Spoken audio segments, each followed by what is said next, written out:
Eu gostaria de dar as boas-vindas a todos os professores e professoras que estão fazendo esse curso.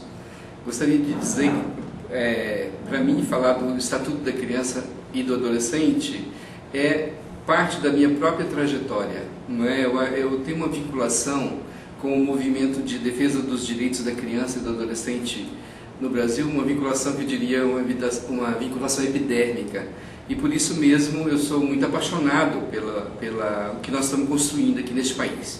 Mas antes de falar do movimento, da emergência do movimento de defesa dos direitos da criança no Brasil, e mesmo da emergência do Estatuto da Criança e do Adolescente, como a sociedade brasileira chegou a um amadurecimento histórico de poder produzir o Estatuto da Criança e do Adolescente, eu gostaria de falar de três grandes correntes de maneiras, modos de governar a criança, ou modos de criar e educar crianças na sociedade brasileira.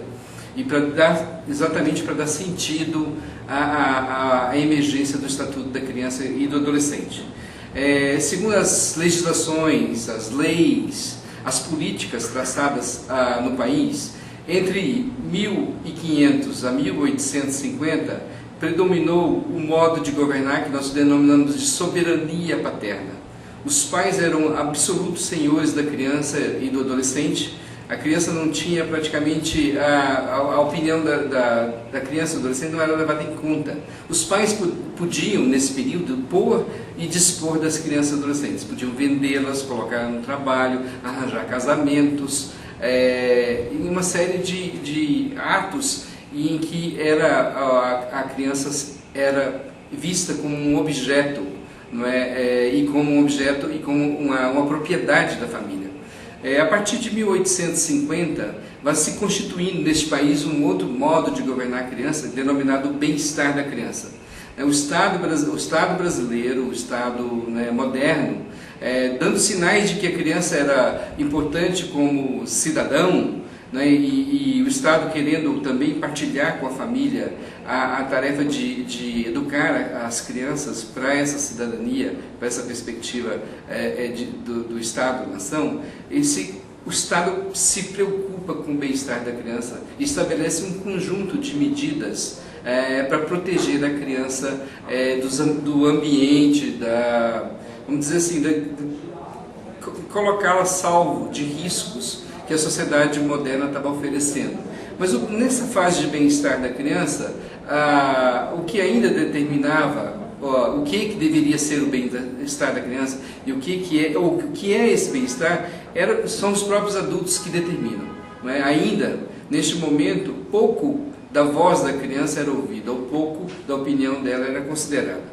Esse movimento durou de 1850 até 1970, eu diria, nos países chamados desenvolvidos, países ocidentais modernos. Aqui no Brasil ele durou um pouco mais, que foi até 1980, com o final da ditadura. Se desenvolveu, o Estado brasileiro desenvolveu todo um aparato e para tomar conta, cuidar da criança, estabeleceu princípios para a sua educação básica, a obrigatoriedade do ensino, etc. Mas ainda aqui eu insisto que não era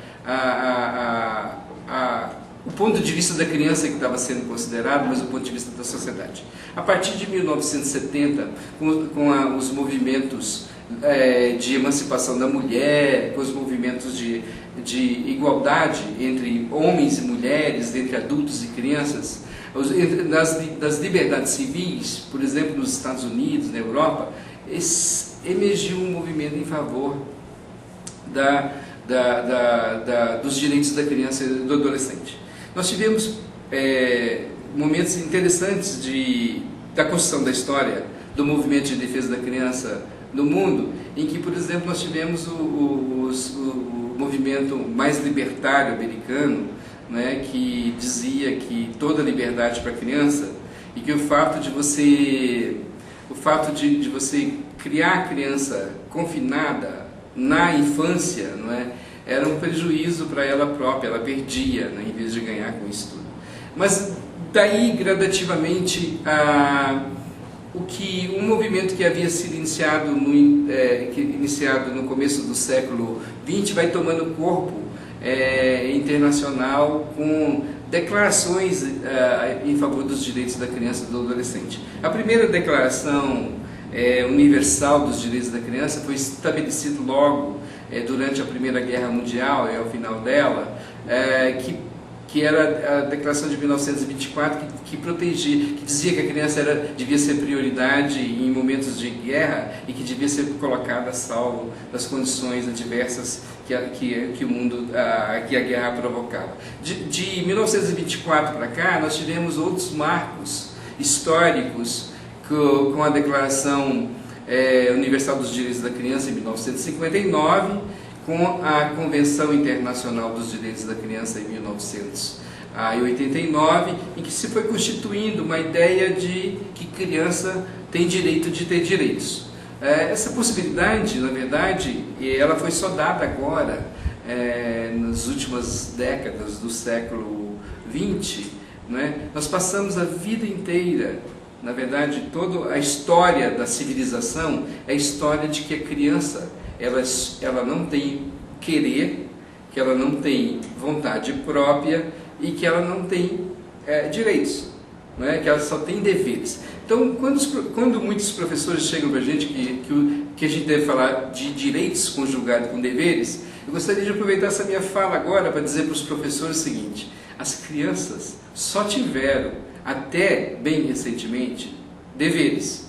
Né? Pela primeira vez na história da humanidade, as crianças adquirem o direito de ter direitos. Isso é tão recente que não tem nem 20 anos. Não é? É uma história muito recente. Não é? Por isso que eu digo o seguinte: nós inauguramos de 1970 nos países desenvolvidos, em 1980, depois da nossa ditadura militar, o novo modo de governar a criança, chamado o modo dos direitos da criança e do adolescente. Ele é um modo que, vamos dizer, fazendo um pouco da dialética e utilizando, né, os movimentos culturais, a mudança dos movimentos culturais, a gente pode afirmar que é o seguinte: enquanto que o modo de soberania paterna está bastante residual e praticamente inexistente, não é? Ou até hoje, né, graças, né, à luta da sociedade para transformar esse tipo de mentalidade, o modo ainda, vamos dizer, o modo dominante continua sendo o bem-estar da criança, não é? Que é aquele modo em que, bom, existe uma preocupação da sociedade com a criança, mas não é em função do bem-estar da criança, mas em função do bem-estar da própria sociedade. Então, esse continua sendo um modo vigente na sociedade brasileira. E está emergindo agora esse modo dos direitos da criança e do adolescente. Ele é muito recente para produzir ainda efeitos, vamos dizer, em escala da sociedade. Então, por isso que muitas pessoas que dizem, mas essa questão do direito da criança ter direito, né, na verdade, isso pode levar a criança à perda do controle, né, o grande medo sobre a própria criança e adolescente. Mas nós estamos percebendo, muito pelo contrário, que o direito de ter direitos, ele vem, não é? E a nova geração do Estatuto da Criança e do Adolescente está aí para afirmar isso, que aquelas crianças que nasceram com a concepção de direitos e foram educadas nessa nova perspectiva, elas aprenderam que o direito delas está imediatamente vinculado à responsabilidade social delas e do respeito ao direito dos outros. Não é? Então, acho que se a sociedade, não é, que passa de um sistema completamente autoritário em relação às crianças e adolescentes, muda a perspectiva delas, não é? É lógico que a criança e adolescente ela só vai apreender no exercício concreto, né? Eu acho que não tem outra forma da criança aprender sobre os direitos dela se não exercitar esses direitos, né? Não existe uma outra maneira da criança aprender sobre os direitos se os adultos, né, não ensiná-las como ter direitos. Então, acho que é uma missão que está aqui posta, e esse modo vai emergindo esse modo vai emergindo em toda a sociedade.